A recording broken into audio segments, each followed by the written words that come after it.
여호수아 11장 말씀입니다. 여호수아가 이같이 그 온 땅 곧 산지와 온 네겝과 고센 온 땅과 평지와 아라바와 이스라엘 산지와 평지를 점령하였으니 곧 세일로 올라가는 한락산에서부터 헤르몬산 아래 레바논 골짜기에 바알갓까지라.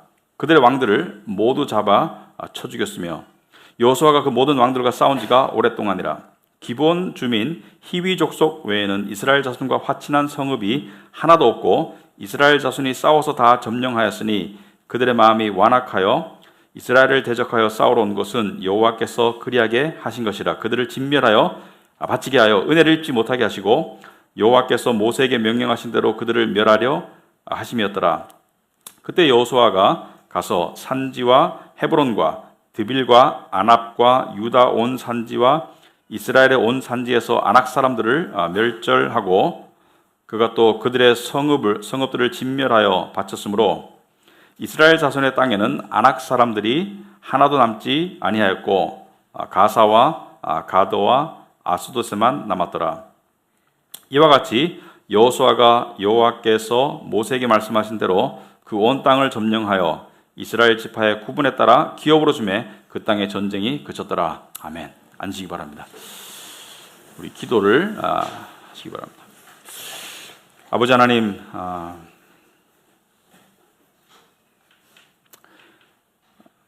이 시간이 저희들에게 상당히 소중한 시간입니다. 한 주간 이럴 때 어떻게 해야 될까? 왜 나에게 이런 일이 생길까? 하나님의 뜻은 무엇인가? 이런 것들을 생각할 때가 있었을 것입니다. 또 현재 진행형으로 어떤 상황의 혼돈함과 무게에 짓눌려 있는 그런 성도들도 있을 것입니다. 이 시간이 저희들에게 하나님께서 우리의 상황 가운데 말씀하시고 또 말씀하실 뿐만이 아니라 해결의 실마리를 보여주시고 또 더 나아가서 하나님께서 우리의 구원자 되시고 우리의 능력이 되시며 우리의 평강이 되신다는 것을 정말로 우리 성도들이 체험하는 그런 시간 될 수 있도록 주님 꼭 축복하여 주시옵소서. 믿음의 확신이 더 들게 하시고 또 세상을 향한 담대함이 더 커지게 하시고 또 미래를 향한 소망이 더 커가는 시간 될 수 있도록 주님 인도하여 주시옵소서. 예수님 이름으로 기도합나이다. 아멘. 예, 우리 그 단어 중에 이 분수령이라는 단어가 있습니다. 오늘 제목에도 제가 전쟁의 분수령을 넣는다. 이 분수령은 이 전환점 또는 어떤 터닝 포인트 어떤 그런 뜻이죠. 그래서 그 어떤 고비를 지나다 이런 뜻입니다. 그래서 이 분수령을 넘었다는 것은 불확실한 상황이나 위험한 상황이 한꺼풀 꺾이고 이제 확실하고 좀 위험하지 않은 안전한 상황으로 넘어가는 커다란 고비다. 예를 들어서 중환자가 수술을 받아요. 근데 이제 수술하다가 중간에 수술실에 있던 그 의사나 인턴이 나와서 큰 고비 넘기셨습니다. 분수령이 지나갔습니다. 무슨 뜻입니까? 이제 위험하고 불확실한 상태가 지나가가지고 안전한 상태로 돌입했으니까 나머지 처치는 대세에 지장이 없는 그냥 뒤치다거리에 불과하니까 걱정하지 마세요. 이런 뜻입니다. 그죠? 자, 오늘 본문은 어떤 얘기냐면은 이 가나안 땅에 들어간 이스라엘이 가나안 거류민들과의 싸움, 가나안 땅을 정복하는 그 전쟁에서 분수령이 되는 그러한 대목이 되겠습니다. 여호수아 24장 중에 오늘 장은 그러니까 가나안과 이스라엘의 전쟁에서 이스라엘이 어떤 전환점, 어떤 분수령 또는 어떤 그 반환점, 터닝 포인트를 돌았다. 그래서 전쟁이 크게는 끝났다 이렇게 보시면 됩니다. 크게는 전쟁이 끝났다. 오늘 내용이 그런 내용이 되겠습니다. 그래서 이 요단강을 건너서 여리고성을 점령하고 그 다음에 이 아이성, 베델 이렇게 진격하던, 그러니까 가나안을 중심부로 진격하던 이스라엘 백성들이 이제 10장에서는 남쪽의 5왕과 싸움으로써 남쪽을 점령하고요. 그 다음에 11장 오늘 읽지 않은 1절과 15절에서는 북쪽을 점령합니다. 그래서 중앙을 먼저 점령하고 남쪽, 북쪽. 그래서 오늘 16절에 보시면은 여호수아가 이같이 그 온 땅 곧 산지와 온 네겝과 고센 온 땅과 평지와 아라바와 이스라엘 잔지와 평지를 점령하였으니, 여기서 말하는 네겝 이 전부 남쪽 땅이에요. 그러니까 남쪽의 지명들을 말하는 것이니까 남쪽을 다 점령하였고, 17절에 곧 세일로 올라가는 한락산에서부터 헤르몬산 아래 레바논 골짜기의 바알갓까지라. 자, 헤르몬산 같은 경우는 북쪽에 있는, 그러니까 북쪽 지역을 점령했다. 그래서 중앙과 남쪽과 북쪽을 다 점령했다. 그들의 왕들을 모두 잡아 쳐 죽였으며, 성경에 쓰이기 힘든 단어죠. 쳐 죽였다. 그러니까 무자비하게 살해했다. 그래서 18절에 여호수아가 그 모든 왕들과 싸운 지가 오랫동안이라. 여호수아가 그 모든 이스라엘 왕들과 싸운 지가 오랜 기간이 지났다. 얼마나 지났는지 추측할 수 있느냐? 알 수 있습니다. 7년 지났습니다. 왜냐하면은 14장에 보시면은 갈렙이 등장해요. 여호수아의 친구인 갈렙이 등장하는데, 갈렙이 이 40살 때 광야에서 12명의 스파이 중에 하나로서 가나안 땅을 이렇게 정탐하고 돌아오고, 그 뒤에 38년 만에 가나안 땅에 도달하고, 그래서 갈렙이 78살에 가나안 땅 요단강을 건너게 되죠. 그러난 다음에 이 전쟁이 끝날 당시에 갈렙의 나이가 85입니다. 그래서 85에서 78을 빼면 7년 동안 전쟁을 했었다. 그리고 몇 왕이랑 전쟁을 했느냐? 그건 12장에 나옵니다. 31의 나라 왕들과 전쟁을 했어요. 때로는 1대1로, 때로는 1대5로. 그래서 31명의 왕들을 7년 동안 물리쳤다. 그래서 전쟁의 역사가 7년이고 31명과 싸웠다. 그러니까 7년 동안이면 긴 전쟁이죠. 31나라와 싸웠다는 것은 한 나라 또는 두 나라, 세 나라와 싸우기도 힘든데 31나라를 거듭해서 싸웠다는 것은 상당히 긴 여정이었습니다. 그런데 이 모든 나라와 싸울 때 하나님께서는 항상 이스라엘에게 명령으로 부탁하신 말씀이 있어요. 그게 뭡니까? 모든 나라와 싸울 때마다 하나님께서 이 말씀을 항상 하셨어요. 호흡이 있는 자는 다 죽여라. 그죠? 남녀노소를 막론하고 호흡이 있는 자는 모든 사람은 칼로 쳐서 죽여라. 호흡이 있는 자는 다 죽여라. 오늘날 말하면 유엔 헌장 위반이죠. 민간인까지 학살했으니까, 그죠? 민간인도 그냥 민간인이 아니고 노인도 죽이고 아이들도 죽여라. 그래서 어떤 사람들이 이렇게 말합니다. 하나님은 기독교의 하나님은 너무 잔인하다. 너무 무자비하다. 어떻게 전쟁에서 그냥 군인만 죽이는 것이 아니라 남녀노소를 다 죽이라고 말하는가? 거듭 말하자면 여기서는 두 가지 이유가 있습니다.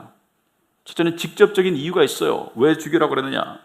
여러분, 이 아모리 족속의 입장에서 봤을 때 하나님께서 이스라엘을 통해서 가나안을 점령해 하시지만 아모리 족속, 가나안 족속의 입장에서 봤을 때는 하나님이 그들을 향해서 어떤 일을 하시는가?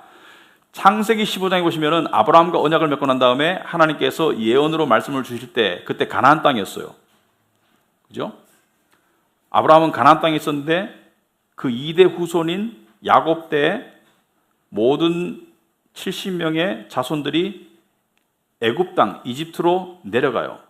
그리고 거기서 400년 이상 종로로 타다가 다시 모세의 영도 아래 광야를 거쳐서 가나안으로 컴백합니다. 그런 역사를 우리가 기억할 때 하나님께서 아브라함에게 예언으로 하신 말씀이 네 자손은 4대 만에 이 땅으로 돌아오리니, 여기서 말하는 4대는 400년을 말하고요. 이는 아모리 족속의 죄악이 아직 가득 차지 아니하며더라 하시더니, 여기서 말하듯이 아모리 족속, 가나안 족속의 죄악이 충분할 때 너희들이 가나안을 와서 가나안을 차지하겠다는 그 언약의 약속도 실행되지만 아모리 족속을 향한 나의 심판이 이루어질 것을 이야기하신 거예요. 근데 아모리 족속이 어땠길래 하나님께서 이렇게 몰살시키셨는가? 좀 궁금하죠? 아니, 얼마나 큰 죄를 저질렀길래 하나님께서 몰살시키셨는가? 하나님은 사랑의 하나님이고 자비의 하나님이시고 또 공의의 하나님이신데 이들이 어땠길래 이랬는가? 여러분, 그 성경의 기록과 역사의 기록을 보면은 아모리 족속과 가나안 족속은 아주 잔인하고 아주 인간성을 상실한 그러한 부도덕한 족속이었다고 기록이 되어 있습니다. 동성애가 일반적이었고요. 심지어 동물과 성행위를 하는 수간이라는 거죠. 비스티알리티, 그죠? 수간이 횡행했었어요. 그리고 이들은요, 바알신과 아세라신을 비롯한 온갖 우상을 섬겼는데, 바알은 남자신이고 아세라신은 여자신입니다. 근데 그 위에도 많은 신들을 섬겼지만 바알신은 왜 섬겼습니까? 농사 잘 되게 해달라고 섬겼어요. 아세라신은요, 아이들 많이 낳게 해달라고 섬겼어요. 둘 다가 경제와 연결이 되어 있습니다. 잘 살게 해달라고. 그런데 바알신을 섬길 때, 아세라신을 섬길 때, 특별히 바알신을 섬길 때 이들이 제물로 쓴 것이 자기들의 아이들을 썼어요. 아이들을 번제로 제단에 바쳤어요. 무슨 말이냐면은 아이들을 바알신상의 제단에 바치고, 심지어 그 역사의 기록에 발굴에 하면은 이 바알신상이 크게 서 있어요. 그러면 바알신상이 이렇게 팔뚝을 이렇게 하고 있습니다. 그러면 여기다가 이 아이들을 칼로 이렇게 해가지고 피가 뚝뚝뚝, 제물에 피가 뚝뚝뚝 떨어지도록 이렇게 만들어서 죽였어요. 그것도요, 한두 명이 아니고요, 한 번에 수천 명을 한꺼번에 죽였습니다. 크게 제사를 지낼 때. 집집마다 차출해가지고 그 집에 5명 중에 하나, 그 집에 10명 중에 하나, 그 집에 3명 중에 하나 차출해가지고요, 동시에 수천 명을 죽이기도 했어요. 아주 잔인했습니다. 그래서 하나님께서 그들을 죽이라고 한 이유가 뭐냐면은 그들의 씨앗을 내버려 두면은 이스라엘이 그들을 본받을 것을 아셨기 때문에 그들을 몰살시키라고 했는데, 이스라엘이 몰살시켰습니까? 기브온과 언약을 맺었고요. 왜? 처음에 속아서 언약을 맺었고 하나님께 기도 안 해서 속았지만은 또 보니까 실용성이 있어. 죄는 실용성이 있을 수 있습니다. 이들을 노동력으로 데리고 쓰니까 소위 말해서 우리가 하기 싫은 3D 일들을 시키니까 뭐 나무 패고 뭐 물길 놓고 시키니까 좋거든요. 그래서 그 뒤에 또 그런 짓을 해가지고 가나안 족속의 일부를 살게 해줘요. 살게 해주니까 이들이 어떻게 합니까? 그들의 우상 바알신과 아세라신을 소개하고요, 그들의 풍습을 소개해가지고 이스라엘도 어떻게 했습니까? 여러분, 이스라엘의 역사를 기록한 뭐 열왕기, 역대기 이런 거 보면은, 예를 들어서 제가 한 군데 뽑아볼게요. 역대하 28장 1절에 보면은 여러분 주변에 나와 있어요.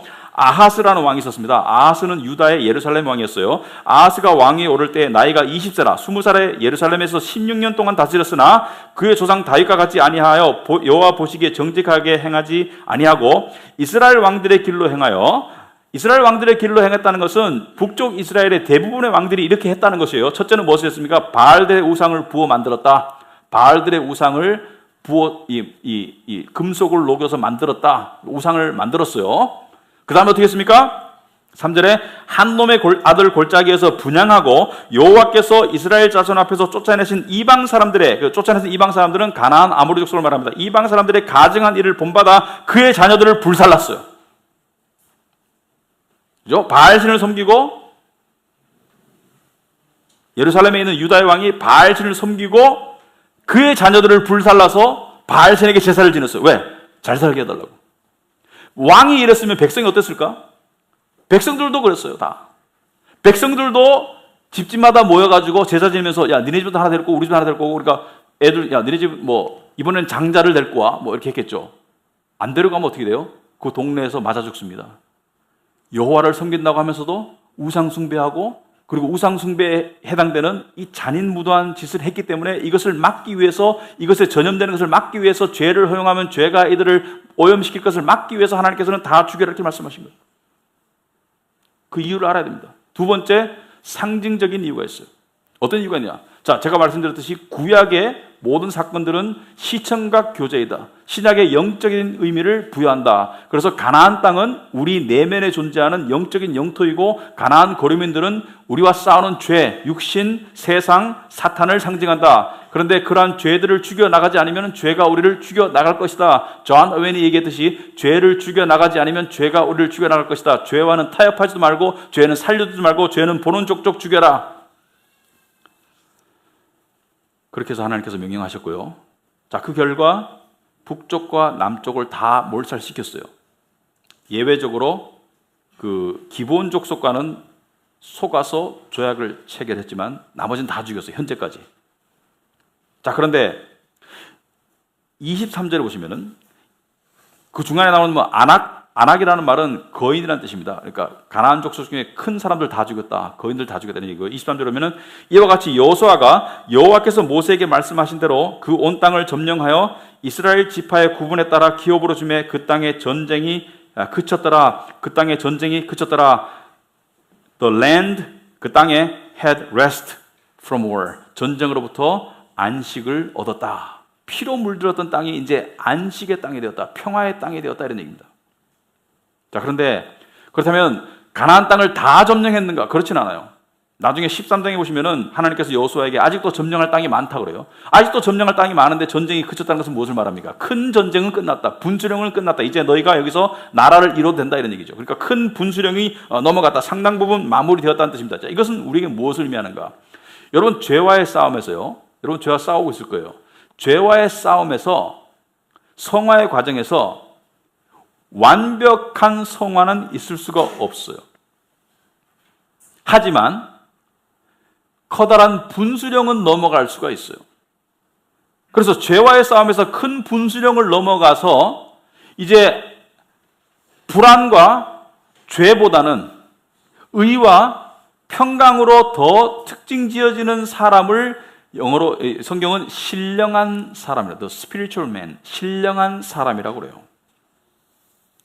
죄와의 싸움에서 완벽하게 죄를 다 이길 수는 없습니다. 사도 바울은 로마서 7장에서 나는 마음으로는 하나님을 섬기지만 육신으로는 죄를 섬긴다. 여전히 죄에 팔려가는 육신의 모습을 이야기하고 있습니다. 하지만 그럼에도 불구하고 죄와의 싸움에서 하나님의 도우심으로 영적인 싸움을 싸워 나간 사람은 어느 기간, 어느 순간 분수령을 넘어갈 수 있다는 것을 의미합니다. 제 주위에 이런 분들이 있어요. 많진 않지만 저에게 영적인 도움을 주신 어떤 그런 스승, 선생님 포함해서 이런 분들이 있어요. 그러니까 이런 분들을 보면은 죄와의 싸움에서 분수령을 지나갔어요. 제가 아는 한 분은 아주 이혼도 하고 또 정말 젊을 때의 삶이 파란만장했는데 힘들었는데 한 40대 후반에 분수령이 넘어간 것처럼 주위 사람에게 보이고요. 지금 70대이지만 그런 분이 있어요. 이런 분들에게는 세 가지 특징이 있더라고요. 제가 보니까. 첫째는 삶의 일관성이 있더라고요. 두 번째는 접근이 용이하더라고요. 세 번째는 신뢰성이 있더라고요. 무슨 말이냐면 삶의 일관성이 있다는 것은 이 죄와의 싸움에서 분수령이 넘어가가지고 성령이 충만한 삶을 살아가는 사람은요, 그 사람의 삶이 예측 가능해요. 예를 들어서 제가 그 사람이 지금 어떻게 사는지 몰라요. 매일 보지 않기 때문에. 하지만 오늘도 성경 읽으셨을 것이다. 어제도 기도하셨을 것이다. 지금도 하나님의 나라와 그 뜻을 이루기 위해서 살아가시는 분이다. 이게 예측이 됩니다. 그리고 그 사람의 삶에는 이 사람을 존중하고 사람을 대할 때 그냥 일관적인 그런 패턴이 있어요. 예측이 가능해요. 그래서 접근이 용이합니다. 여러분, 우리가 누구 알아요? 근데 접근할 때 이런 생각 드는 사람이 있죠. 저 사람 지금 기분이 좋은 상태일까?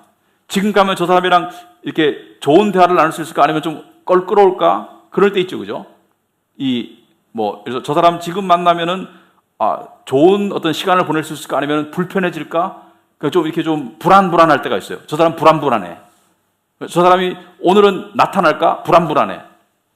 근데 죄와의 싸움에서 분수령을 넘어간 이 영적인 사람은요, spiritual man, 영적인 사람은 그런 게 없어요. 그냥 일정해.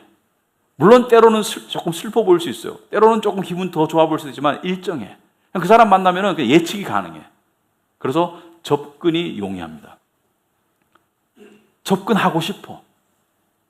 왜냐하면은 그 사람에게서는 성령의 열매가 있기 때문에 사랑, 희락, 화평, 또 신뢰성, 또 절제, 이런 것이 있기 때문에 그냥 접근하면서 편하게 접근해요. 만나면 반가워서 그냥 바로 달려가게 돼 있어요. 왜? 그 사람은 접근이 쉬워요.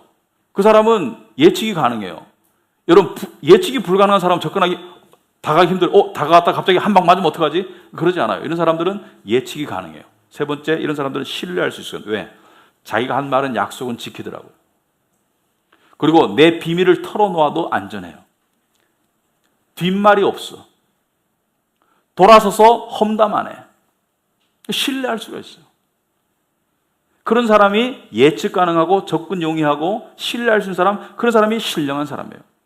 그러니까 삶 가운데 불안과 삶 가운데 어떤 그 분노가 아니라 삶 가운데 안식 있고 안정감이 있어요. 그래서 이 정신적, 정서적으로 그냥 기복이 별로 없어. 그리고 건강한 에너지가 있어요. 건강한 영적 에너지가 있어요. 자, 그러면 어떻게 하면 이런 사람이 될 수 있는가? 어떻게 하면 신앙생활에서 이런 사람이 될 수 있는가? 그것은 오늘 본문과 여호수아를 통해서 힌트를 얻어야 됩니다. 여호수아를 통해서 이스라엘은 어떻게 이 전쟁의 땅에서 안식의 땅으로 들어갈 수 있었는가? 지금 어떻게 안식의 땅이 되고 전쟁의 분수령을 넘을 수 있었는가? 세 가지를 또 말씀드리겠습니다. 어떻게 하면 이런 사람이 될 수 있는가? 본문을 통해서 말씀드리자면 첫째는 공격형 인간이 되어라. 별로 좋은 소리 아닌 것 같죠, 그죠? 공격형 인간이 되어라. 좀 더 들어보시면 이해가 될 겁니다. 두 번째, 의존형 인간이 되어라. 이것도 별로 어감이 안 좋아요. 근데 성경적으로 상당히 좋은 겁니다. 세 번째, 오뚜기형 인간이 되어라. 공격형 인간이 되고 의존형 인간이 되고 오뚜기형 인간이 되어라. 공격형 인간이 되어야 됩니다. 무슨 말이냐? 여러분, 우리가 죄와 싸울 때, 이스라엘 백성들이 가나안과 싸울 때, 적들과 싸울 때 한 번도 방어적으로 싸운 적이 없습니다. 예를 들어서 저기 아이성 사람들이 있으니까 우리가 여리고성을 점령했으니까 여리고성에서 기다리고 있자. 저들이 공격하면 우리가 공격하자. 그러지 않고요. 적을 보는 족족 먼저 선제 타격을 했어요. 그죠? 적이 보이거나 적이 움직이면 그걸 아는 순간 선제 타격을 했어요. 여러분이 배운 것 중에 여리고성도 선제 타격했죠. 하나님께서 인도하셔서. 아이성도 선제 타격했죠. 그리고 그 다음에 예루살렘 왕과 다섯 왕들이 기브온을 공격할 때, 이스라엘을 공격하기 전에 기브온을 공격할 때 이미 알고 선제 타격을 했죠. 모든 전쟁에서 31명의 왕들과 모든 전쟁에서 선제 타격을 했습니다. 공격형으로 살았어요. 무슨 말이냐? 죄와 싸울 때 죄가 공격해 오기를 기다리면 질 확률이 높아져요. 좀 더 구체적으로 말하자면은 적은 대문 밖에서 막아야지 안방에 들어올 때까지 기다리면 안 된다는 거예요. 그죠? 마찬가지로 죄가 머릿속에서 생각으로 맴돌 때 그때 싸워야 되지 마음으로 내려오면 죄 짓는 건 시간 문제예요. 죄가 마음까지 점령하면은 훨씬 더 싸움이 힘들어져. 머리에 맴돌 때 느껴질 때 그 죄를 타격하는 게 그게 영적인 사람으로 갈 수 있는 첫 번째 원리입니다. 공격형 인간이 되어라. 예를 들어서요. 제가 아는 어떤 사람은 여기 있는 분이 아니고요. 싱글 때 자기 집에 컴퓨터가 없어. 직장에 있는데 왜 컴퓨터가 없냐? 컴퓨터 내버려 두면은 그걸로 음란물 볼까봐 컴퓨터를 집에 안 내버려. 그 사람으로서는 괜찮은 원칙인 것 같아요. 어떤 또 형제 하나는 이렇게 말하더라고요. 여자랑 사귀고 있는데, 자매랑 사귀고 있는데 둘이만 있는 이 밀폐된 공간, 그게 뭐 집이든지 어딘지 간에 둘이만 있는 공간에는 안 들어간대요. 왜? 자기가 자기를 믿을 수 없기 때문에. 죄를 선제적으로 막아나가는 사람이 죄를 이길 확률이 훨씬 높아요. 두 번째, 의존형 인간이 되어라. 여러분, 우리는 홀로 선다는 그런 생각을 많이 하죠, 그죠? 홀로 설 수 있어야 돼. 근데 맞고요. 신앙인에게는 하나님을 향한 전적인 의존이 죄를 이길 수 있는 가장 중요한 길입니다. 하나님을 의존하라는 거예요. 하나님을 의존해라. 여러분, 골리앗과 다윗이 싸울 때, 다윗이 골리앗을 향해 싸울 때 뭐라 했습니까? 골리앗 너는 칼과 창과 단창으로, 사무엘상 17장 말씀입니다. 17장. 너는 칼과 단창으로 내게 나아오거니와 나는 만군의 여호와의 이름, 곧 네가 모욕하는 이스라엘 군대의 하나님의 이름으로 너에게 나아간다. 하나님을 의지해서 나간다는 거예요. 내가 너보다 강하다, 내가 너보다 똑똑하다, 내가 너보다 뭐 무기가 많다 이런 게 아니고요. 너는 세상의 것들을 의지해서 나한테 오지만은 나는 여호와의 이름으로 너에게 나아간다. 하나님을 철저하게 의존했기 때문에 골리앗을 이길 수 있었던 거예요. 여러분, 우리가 죄랑 싸울 때요, 예를 들어서 걱정이라는 죄가 있다고 칩시다. 걱정이 왜 죄가 되는지 나중에 설명할게요. 걱정이라는 죄가 있을 때 걱정 왜 합니까? 상황을 내가 통제하지 못하기 때문에 불안하고 걱정하는 거예요. 근데 상황을 통제할 때는 자신감에 쩔어. 내가 통제하기 때문에. 교만하죠. 상황을 통제하지 못할 때는 불안해. 패닉 상태가 돼요. 그러니까 교만과 패닉 상태는 뿌리가 같아. 나를 의지하는 거예요, 나를. 내가 통제했어, 내가 통제 못했어 이거죠. 내가 통제하면 교만하고 내가 통제 못하면 패닉 상태고, 그 둘 다가 믿음이 아니죠. 그 둘 다가 자기를 믿는 내가복음적 신앙이겠죠. 하나님을 의존하는 법은 상황이 좋을 때도 하나님을 바라보는 거예요. 상황이 안 좋을 때도 하나님을 바라보는 거예요. 이게 신앙이네요. 이게 의존형 인간이에요. 보면은 좀 잘 나가면은 막 희닥거리고 막 되게 막 자신감 있고, 좀 못 나가면 막 움츠러들고 막 찔찔 짜고, 이거 둘 다가 자기를 의지하고 있는 거예요. 하나님을 의지하고 살아야 돼요. 세 번째, 오뚜기형 인간이 되어라. 이게 무슨 말입니까? 오뚜기형 인간이 되어라. 여러분, 죄와의 싸움에서요, 우리는 넘어집니다. 넘어지죠? 넘어질 때 있습니까? 없습니까? 안 넘어지는 사람 없습니다. 넘어졌는데 문제는 뭐냐면은, 넘어지고 넘어지다 보니까 그냥 지쳐서 계속 넘어져 있으면은 그냥 죄한테 계속 지배당하고 계속 이용당하고 하나님과는 계속 거리가 멀어져요.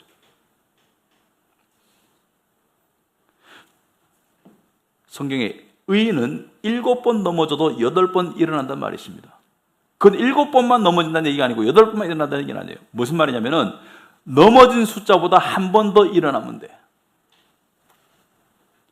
넘어진 숫자보다 일어난 숫자가 한 번 적으면 넘어진 거예요. 그죠? 100번 넘어졌는데 99번 일어났어. 그럼 100번째 넘어져 있는 거예요, 지금. 근데 100번 넘어졌는데 101번째 일어났어. 그럼 일어나 있는 거예요. 지나간 내가 10번을 넘어졌던, 30번을 넘어졌던, 50번을 넘어졌던, 그게 중요한 게 아니에요. 지금 일어나는 게 중요한 거예요. 오뚜기는요, 넘어지면 일어납니다. 넘어지면 일어납니다. 그래서 오뚜기형 인간이 되어라. 윈스턴 처칠이요, 2차 세계대전 때 영국의 총리였죠. 이 사람이 굉장히 유명한 정치인이고 또 달변가, 웅변가였습니다. 아주 연설을 잘해요. 사람의 마음을 휘잡는 그런 연설을 잘해요. 근데 윈스턴 처칠이 말년에 은퇴하고 말년에 자기가 다니던 모교를 방문했어요. 남학생들이 다니는 그 학교를 방문했는데, 윈스턴 처칠이 오니까 그 교장 선생님이 애들을 불러놓고 있어요. 야, 윈스턴 처칠이 너네 한번 볼까 말까야, 실제로. 우리 학교에 오는데 여기서 연설할 텐데 정말 똑똑히 듣고 정말 노트 꺼내가지고 연필 준비해가지고 기록해라. 정말 너의 인생에 큰 도움이 될 말을 윈스턴 처칠이 할 것이다. 윈스턴 처칠이 왔습니다. 오니까 뭐 소개할 때 어떻게 소개했어요? 뭐 온갖, 그죠? 미사여구를 써서 얼마나 위대한 분인지 소개를 딱 했어요. 윈스턴 처칠이 뚜벅뚜벅 걸어왔어요. 단장에 딱 섰어요. 그래가지고 윈스턴 처칠이 이렇게 말합니다. Young gentleman, never give up. Never give up. Never give up. Never, never, never. 그리고 다시 돌아가서 연설 끝났어. 받아 적을 필요가 없죠. 다 외웠죠? Never give up. 절대로 포기하지 마라. 절대로 포기하지 마라. 절대로 포기하지 마라. 절대로, 절대로, 절대로. 여러분, 죄와의 싸움에서요, 포기하는 사람이 너무 많아. 그러니까 포기하면 고질적인 죄가 돼. 포기하면 나랑 같이 동거하는 죄가 돼. 뭐예요? 절대로 포기하지 말아라. 왜? 하나님께서는 여전히 우리를 위해서 싸우실 것이다. 근데 사람에게 가장 보편적이고 가장 끈질긴 죄가 뭘까요? 다시 묻습니다. 사람에게 가장 공통적이고 가장 끈질긴 적이 뭘까요? 가나안의 군대가 뭘까요? 사람에게 가장 보편적이고 가장 끈질긴 죄가 뭘까요? 그건 걱정이라는 죄입니다. 근데 많은 사람들이 걱정을 죄라고 인식을 안 해요. 그러니까 거짓말은 죄야. 뭐 음란물 보는 건 죄야. 뭐 속이는 건 죄야. 뭐 남 욕하는 건 죄야. 근데 걱정하면서 나는 엄청난 죄를 짓고 있구나 이렇게 생각을 안 하는 것 같아요. 근데 걱정은 엄청난 죄입니다. 가장 보편적이고 가장 끈질긴 죄가 걱정이에요. 요즘 사람들 많이 걱정해요. 뭐 현재를 걱정하고 미래를 걱정하고 걱정이 너무 많아, 그죠? 보면은. 근데 걱정이 엄청난 죄예요. 왜 걱정이 엄청난 죄냐? 첫째는 걱정은 하나님의 사랑을 안 믿는 거예요. 하나님의 사랑을 믿는다면 사랑하시는 하나님께서 나를 위해서 뭔가 조치를 하시겠지, 그걸 안 믿는 거예요. 근데 이런 사람이 있어요. 하나님 나를 사랑하시는 건 알지만 걱정을 떠날 수 없어요. 그 사람은 하나님의 능력을 안 믿는 거야. 사랑은 하는데 하나님 나를 사랑하시는 것은 믿는데 사실은 안 믿는 거지만, 믿는다고 착각하지만 하나님이 나를 사랑하시지만 나는 계속 걱정해. 그건 하나님의 능력을 안 믿는 거예요. 왜? 하나님이 어쩔 수 있겠어? 이런 얘기죠. 이런 상황 하나님 어떻게 하실 수 있겠어? 그러면 걱정은 엄청난 죄예요. 왜? 하나님의 사랑도 안 믿고요, 하나님의 능력도 안 믿고요. 세 번째 걱정은 하나님의 주권도 안 믿는 거예요. 무슨 말이냐면, 걱정하는 사람이 이렇게 이 생각이에요. 하나님이 이렇게 하셨어야 되는데 왜 안 하실까? 하나님이 이렇게 하셔야 되는데 왜 안 하실까? 하나님이 왜 이런 상황을 주셨을까? 하나님의 주권을 안 믿는 거예요. 모든 것을 통제하시고 그 가운데서 하나님의 섭리를 이루시고 모든 것이 합력하여 선을 이룬다는 하나님의 섭리를 안 믿는 거예요. 그러므로 걱정은 하나님의 사랑도 안 믿고 하나님의 능력도 안 믿고 하나님의 주권도 안 믿는 아주 불신앙이에요. 걱정이 큰 죄입니다. 요즘 많은 사람들이 걱정 속에 살아가요.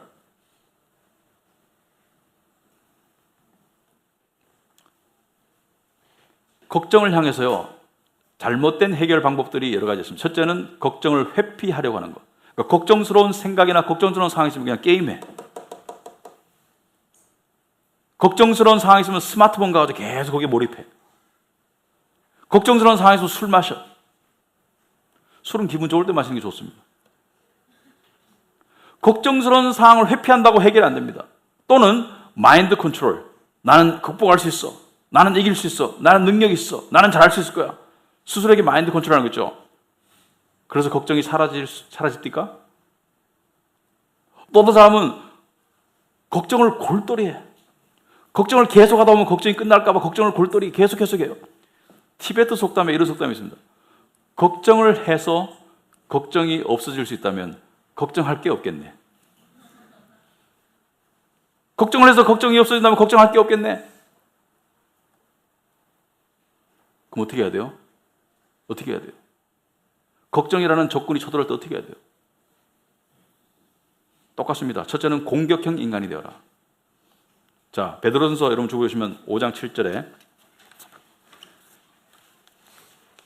너의 염려를 다 주께 맡기라. 맡기라는 것은 뭐예요? 영어로 cast, 던지라는 거예요. 누구에게?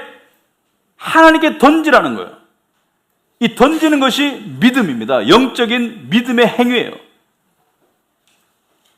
걱정이라는 적을 봤을 때, 걱정이라는 죄를 봤을 때, 걱정이 다가올 때까지 기다리지 말고 걱정이 머리에 떠오를 때 그때 바로 하나님께 던지라는 거예요. 믿음으로. 여러분 왜 걱정합니까? 여러분이 해결할 수 있으면 걱정 안 하겠죠. 그죠? 여러분이 해결할 수 없으니까 걱정하잖아요. 여러분이 해결할 수 없는 것은 여러분 책임이 아니에요. 여러분이 해결할 수 없는 것은 하나님이 책임져 주신다는 것을 믿고 던지는 거예요. 그러니까 공격형이면서 의존형이죠. 누구에게 던져요? 하나님을 의존하고 던지는 거예요. 그렇게 하지 않으면 7절에 베드로전서 5장 7절에 너의 염려를 다 주께 맡기라. 이는 그가 너희를 돌보심이라. 너희를 돌보실 것이다. 돌본다는 믿음이 있으니까 걱정을 던져버리는 거잖아요.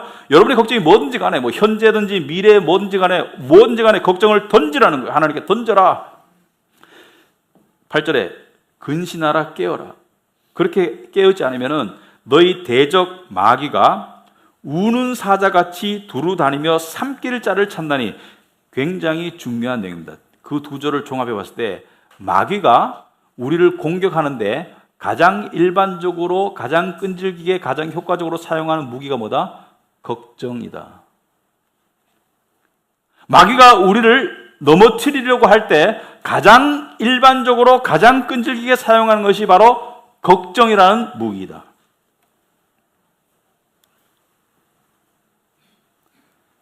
그래서 걱정에 의해서 쓰러졌을 때 다시 일어나야 됩니다. 어떻게 일어나야 돼요?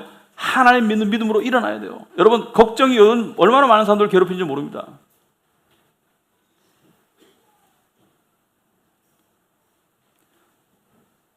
근데 우리가 어떻게 자꾸 일어나고 믿음으로 나아갈 수 있는가? 왜냐하면 말이죠. 여러분 걱정이나 삶의 무게가 우리를 짓누를 때 우리는 어떻게 하고 싶습니까? 우리는 자포자기 하고 싶어요. 그냥 다 그냥 될 대로 되라. 다 될 대로 되라. 자포자기 하고 싶어요. 근데 인생 그렇게 살면 안 됩니다. 왜냐하면요, 하나님이 우리를 그렇게 내버려 두질 않으셨어요. 예수님이 십자가에서요, 많은 사람들이 예수님께 조롱하면서 이렇게 말했습니다. 뛰어내려, 뛰어내려. 네가 너를 구원해봐. 멈추라는 거죠. 그 십자가 프로세스를 멈춰라. 그 고통스러운 프로세스, 그 수치스러운 프로세스를 멈춰라. 멈출 수 있으면 멈춰봐. 멈출 수 없어서 안 멈췄습니다, 예수님. 멈출 수 없어서 안 멈춘 게 아니고 멈출 수 있었지만 안 멈춘 거예요. 왜? 우리의 구원을 위해서 끝까지 참으신 거예요. 포기하지 않으시고. 그 하나님께서, 그 주님께서 우리를 포기하겠습니까? 우리가 만약에 이 모양 이 꼴로 계속 살고 있다면 그거는 우리가 포기하고 있는 상태이기 때문에 그렇지 주님이 우리를 포기해서가 아니에요.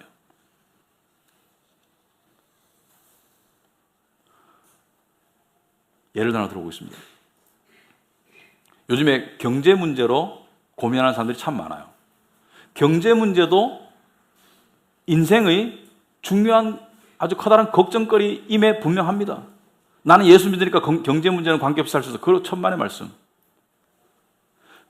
그 문제도 하나님께 드려야 될 문제예요. 1997년에 IMF가 왔어요. 제 얘기를 하나 하자면은 제가 그때 자영업을 시작한 지 2년 반 됐었어요. IMF 전에는 IMF 올 줄 몰랐기 때문에 많은 사람들이 엄청난 부채를 가지고 뛰어들었어요, 자영업에. 근데 IMF가 왔을 때요, 뭐 문 닫는 집은 부지기수고요. 제 아는 사람은 뭐 전기세를 6개월 밀려가지고 한전에서 단전하러 오고요. 뭐 난리가 아니었어요. 그때 은행 금리가요, 25%였습니다. 대출 금리가. 25%의 금리를, 이게 사채업자 금리가 아니고 제1금융권 금리가 25%였어요. 제1금융권. 여러분 상상이 안 되죠? 지금 제1금융권이 4% 된다면 25%였어요. 제가 그때요, 딱 계산해 보니까 한 달 지나면은 저도 빚이 많았으니까 플러스 마이너스 2달 되면은 거리로 나앉겠더라고요. 근데 밤에 잠이 안 와. 어느 날 밤에 보니까 결혼한 지 3년 된 여자분 한 분 누워 있고 그 옆에 우리들이 만든 작품 하나, 2년 된 작품 하나 누워 있고, 그래서 잠이 안 와요. 어떻게 헤쳐나가야 되나? 어떻게 헤쳐나가야 되나? 근데 그때 참 놀랍게도 이런 생각이 들더라고요. 나를 위해서 당신의 아들을 아끼지 않고 내어주신 하나님께서 내가 지금 겪고 있는 이 시련을 모르실까? 나 혼자 헤쳐나갈 수 없다는 것을 모르실까? 그 생각이 드는 거예요. 그래서 기도했습니다. 하나님, 이 문제는 제가 도저히 해결할 수가 없습니다. 왜냐하면 망하든지 아니면 20년 동안 빚 갚아야 되겠다고 계산해보니까. 도저히 해결할 수가 없어요. 그런데 그 기도 뒤에, 그 내면의 변화 뒤에 저한테 이런 생각이 들었어요. 하나님이 어떻게 하실 것이다. 그리고 그 다음에 걱정이 별로 안 됐어요. 근데 결론적으로 말씀드리면 3년 만에 해결해 주셨어요. 그래서 신학교 갈 수 있도록 만들었어요. 여러분, 여러분의 삶 가운데 분명히 걱정이 있습니다. 근데요, 하나님께 맡기세요. 믿음이 없이는 기쁘시게 못하나니 하나님께 나아가는 자는 반드시 그가 계신 것과 또한 그가 자기를 찾는 자들에게 상 주시는 이심을 믿어야 합니다. 그래서 걱정은 큰 적군이고 큰 죄이지만 걱정을 통해서 하나님을 알아갈 수 있는 놀라운 역사가 있는 거예요. 걱정을 하나님께 던져버리는 거예요. 걱정을 통해서 하나님을 의지하는 겁니다. 여러분이 할 수 없는 일, 여러분이 해결할 수 없는 일, 여러분보다 여러분을 더 잘하시고 여러분보다 훨씬 더 능력이 뛰어나신 하나님을 의존하고 능동적으로 그 죄를 걱정이든 무슨 죄든 하나님께 던져버려라. 그러면 하나님 역사하신다. 그럴 때 우리가 그 문제가 해결되는 것도 중요하지만 더 중요한 건 뭡니까? 하나님을 체험하는 겁니다. 하나님을 믿는 믿음이 진짜가 되는 거예요. 관념의 하나님이 아니라 체험의 하나님이 되는 거예요. 객관적인 진리가 나의 주관적인 체험이 되는 거예요. 그럴 때 하나님을 정말 감사하고 싶어지고 섬기고 싶어지는 것입니다. 그럴 때 하나님께 영광 돌리고 싶어지는 것입니다. 여러분, 여호수아 시리즈를 통해서요, 우리는 가나안의 전투를 보고 있습니다만 우리도 영적 전투를 매일매일 살아갑니다. 그 영적 전투를 느끼지 못하는 사람은 아마도 적당한 자포자기, 적당한 절망과 적당한 자기 연면에서 살아가고 있을 거예요. 행복합니까? 안 행복하죠? 그 영적 전쟁에서 지고 있으면은 계속 불안이 엄습해오고 내 마음밭에 뭐가 들어옵니까? 불안이 엄습해오고 막 이 안에 막 불불 끓고 막 폭발할 것 같고 그렇죠. 자기 절제도 안 되고 어떻게 돼요? 하나님께 무릎 꿇고 하나님께 계속 맡겨 나가야 됩니다. 성경 말씀은 왜 있습니까? 그 말씀을 적용하라고 있는 거예요. 공중에 나는 새도 보살피시는데 하물며 너일까 보냐? 이 믿음이 적은 자들아. 아까 티베트 속담도 이야기했지만 예수님께서 말했습니까? 걱정한다고 네 키를 한 자나 잘할 수 있게 할 수 있느냐? 여러분, 걱정할 시간 있으면은 기도하세요. 걱정할 시간 있으면은 하나님께 기도하세요. 걱정은 아무리 해도 끝이 없고요. 걱정은 계속해도 도움이 안 됩니다. 우리에게 필요한 것은 하나님의 지혜를 통한 냉철한 생각이지 걱정이 아니에요. 그러나 걱정 모드에서 냉철한 생각으로 스스로 갈 수가 없습니다. 걱정 모드에서 냉철한 생각으로 가려면 하나님께 걱정을 맡기는 믿음의 행위가 반드시 있어야 합니다. 그래서 그런 신앙으로 이번 한 주도 살아가신 여러분 되기를 바랍니다. 아시겠죠? 네, 기도하겠습니다.